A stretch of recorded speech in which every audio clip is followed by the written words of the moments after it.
ఆలస్యముగా తయారు చేయడానికి ముందుకు పోతున్నాం. కరువు వచ్చినా సమస్యలు వచ్చినా వెనక్కుపోయే సమస్య లేదు. ఆ సమస్యలను అధిగమిస్తామని కూడా నేను మీకు తెలియజేస్తున్నా. కానీ ఇక్కడ చూస్తే ఒక్క ఎకరాకు నీళ్లు ఇవ్వలేదు, ఒక్క ఉద్యోగం ఇవ్వలేదు, మైక్రో ఇరిగేషన్ ఇచ్చిన దాన్ని క్యాన్సిల్ చేశారు, ప్రాజెక్టులు పూర్తి చేయలేదు. ఇప్పుడు వచ్చి మాట్లాడతారు మళ్ళీ. మీరు ఒకసారి చూడండి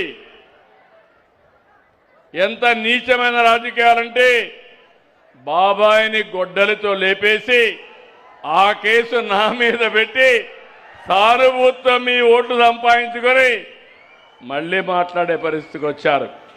రాబోయే రోజుల్లో ఎవరి గొడ్డలి లేపినా ఆ చెయ్యి అక్కడే ఉంటుంది తప్ప వదిలిపెట్టే సమస్య లేదు. లా అండ్ ఆర్డర్ కాపాడుతాం. మా ఆడబిడ్డల జోలికి ఎవరైనా వస్తే అదే చివరి రోజు. పోలీసు వ్యవస్థని ప్రక్షాళన చేస్తాం, ప్రజల ఆస్తుల్ని కాపాడుతాం, మా ఆడబిడ్డల రక్షణకు అండగా ఉంటాం. ఈ విషయం మీరు గుర్తుపెట్టుకోవాల్సిన అవసరం ఉంది. రౌడీజాన్ని సాగనయ్యం.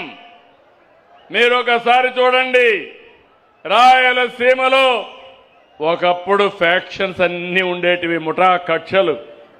నిర్మోహమాటంగా చెప్పాం, చెప్పడంగా చేసి చూపించాం. ఈరోజు నేను గర్వంగా చెప్పగలుగుతున్నాను, రాయలసీమ ప్రశాంతంగా ఉందంటే దానికి కారణం ఎవరమ్మా? ఎవరు తమ్ముళ్ళు? ప్రాణాలతో చెలగాటమాడేవాళ్ళు. బలవంతుడిదే రాజ్యం. ఇప్పుడు బలవంతుడు కాదు, బలహీనుడిదే రాజ్యం. అదే నాగరాజు ఎంపీ. అవునా కాదా? అది ఎప్పుడు జరుగుతుందంటే మీలో కూడా చైతన్యం రావాలి. నేను ఒకటే చెప్తున్నాను, నాకు రాగద్వేషాలు లేవు. దగ్గర 48 సంవత్సరాలు నన్ను ఆదరించారు మీరు, ఎవరికీ జరగల. అలాంటి చరిత్ర మీరు సృష్టించారు. నేను మీకు రుణపడున్నా, ప్రజలకు రుణపడున్నా, తెలుగు జాతికి రుణపడున్నా. మీ రుణాన్ని తప్పకుండా తీర్చుకుంటారని మరొకసారి హామీ ఇస్తున్నా. ఈరోజు నేను కానీ, మా మిత్రుడు పవన్ కళ్యాణ్ గారు కానీ, మన ప్రియతమ ప్రధానమంత్రి నరేంద్ర మోడీ గారు కానీ ఒకే ఆలోచన, దేశం బాగుండాలి, ప్రజలకు మేలు జరగాలి, అందరి జీవన ప్రమాణాలు పెరగాలి. దానికోసమే పనిచేస్తాం. పేదరికం ఎక్కడుంటే అక్కడుంటాం, పేదవాడికి అండగా ఉంటాం. అందుకే ఇప్పుడే మీరు చూస్తే కర్నూలు నుంచి బళ్ళారి తప్పకుండా వస్తుంది. ఇది రావాలి, ఈ ప్రాంతం బాగుపడాలి, నీళ్లు రావాలి, రోడ్లు రావాలి, రైలు వ్యవస్థ రావాలి. మీరు పండించే పంట ప్రపంచంలో ఎక్కడికి కావాలంటే అక్కడికి పంపించే రోజు రావాలని చెప్పి కూడా నేను మీకు కోరుతున్నా. ఇంకో పక్కన మొన్నే మీరు చూస్తే జోలహరపురం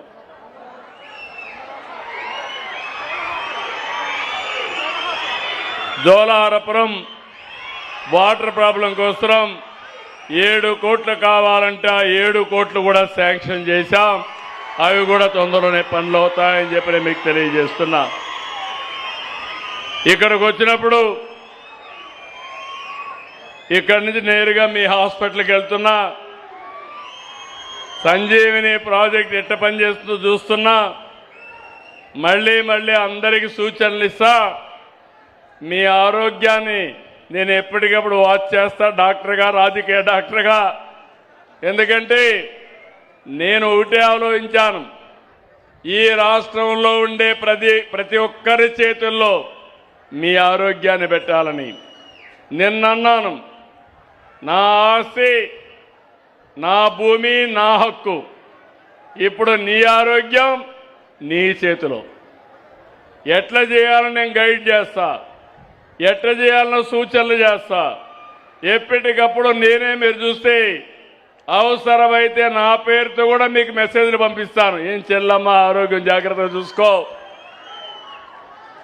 లేకపోతే ఏం తమ్ముడు నువ్వు ఎక్కువ ఇది చేస్తారో తగ్గించుకో.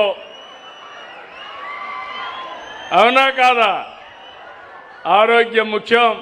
సిగరెట్లు తాగద్దు, అవి కూడా చెప్పే పరిస్థితికి వస్తా. కాబట్టి ఇవన్నీ చేస్తే ఇక్కడికి వచ్చినప్పుడు అధికార యంత్రాంగం ఇంకో పక్క ఉన్నారు, ఈ పక్క ఆ పక్క మా అధికారులంతా ఉన్నారు, ఈ సైడ్ ఉన్నారు. ఇక్కడికి వచ్చిన తర్వాత నేను నియోజకవర్గం రిపోర్టు చూశాను. మొత్తం నేనేం చేస్తున్నానంటే 42 సేవలు నియోజకవర్గంలో లాస్ట్ నుంచి 2 ఏళ్ల నుంచి నేను మెజర్ చేస్తున్నా. ఏ అధికారి ఏ సేవ ఏ విధంగా చేస్తున్నాడు. ఈరోజు వేల కోట్ల రూపాయలు ఖర్చు పెడుతున్నాం. డీబీటీ ఇస్తున్నాం, అంటే మీ బ్యాంకులో అకౌంట్ వేస్తున్నాం.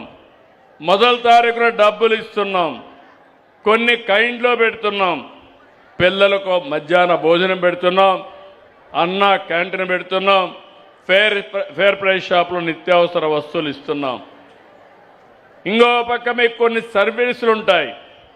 సర్టిఫికెట్స్ క్యాస్ట్ కానీ, నేటివిటీ కానీ, లేకపోతే అడంగల్ కానీ, లేకపోతే క్యాస్ట్ కానీ, ఇవన్నీ ఉంటాయి. అవన్నీ కూడా సుజావుగా ఇవ్వాలి. అన్నీ ఆన్లైన్లోనే ఇస్తాం. మీరు ఎక్కడికి పోయే పని లేదు. మీ ఫోన్లో మీరు కొడితే అక్కడి నుంచి వాట్సాప్ గవర్నెన్స్లో అన్ని సేవలు మీకు అందజేసే బాధ్యత నేను తీసుకుంటున్నాను. రెండోది, దీన్ని కూడా ఎక్కడైతే టచ్ పాయింట్ ఉంటుందో అది చెక్ చేస్తున్నా. అంటే మీకు ఇచ్చిన పెన్షన్ ఏ స్పాట్లో ఇచ్చారు, వాళ్ళ ఇంటి దగ్గర ఇచ్చారా, లేకపోతే ఈయన ఎక్కడికో పిలిపించుకొని ఇచ్చాడా, ఇవన్నీ టెక్నాలజీలో అనలైజ్ చేసుకుంటున్నాను. ఇవన్నీ చేసి కరెక్ట్గా చేస్తే వాళ్ళని అభినందిస్తా. కరెక్ట్గా చేయకపోతే ఒత్తిడి పెంచుతా. అప్పటి కూడా చేయకపోతే స్పీడ్ పెంచుతా. పెంచి ఎట్టి పరిస్థితుల్లో మీకు మెరుగైన సేవలు అందించి మీరు నా మీద చూపించే అభిమానానికి శాశ్వతంగా మీ రుణం తీర్చుకోవాలనేది నా కోరిక, నా ఆలోచన. ఇక్కడికి వచ్చినప్పుడు నేను ఇంత కష్టపడి పనిచేస్తే ఈ అన్నా క్యాంటీన్ ఇక్కడ మొన్న పెట్టారు.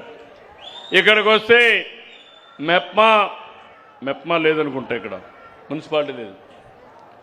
ఇక్కడికి వచ్చినప్పుడు అన్నా క్యాంటీన్ ఎవరు చూస్తున్నారు నాకు తెలియదు, రావాలి. అదే మరి రెండోది పంచాయతీరాజ్ కింద రెడీ సెల్ఫ్ హెల్ప్ గ్రూపులు, పంచాయతీరాజ్ సర్వీసెస్, ఎన్టీఆర్ భరోసా pension, street lights, drinking water గ్రామీణ ప్రాంతాల్లో రావయా. ఏం తమ్ముడు అన్నా క్యాంటీన్ బాగాలేదు. నేను అంత డబ్బులు ఖర్చు పెట్టి అన్నా క్యాంటీన్ పెడితే సరిగా ఇవ్వకపోతే ప్రజలు సాటిస్ఫాక్షన్ లేదు.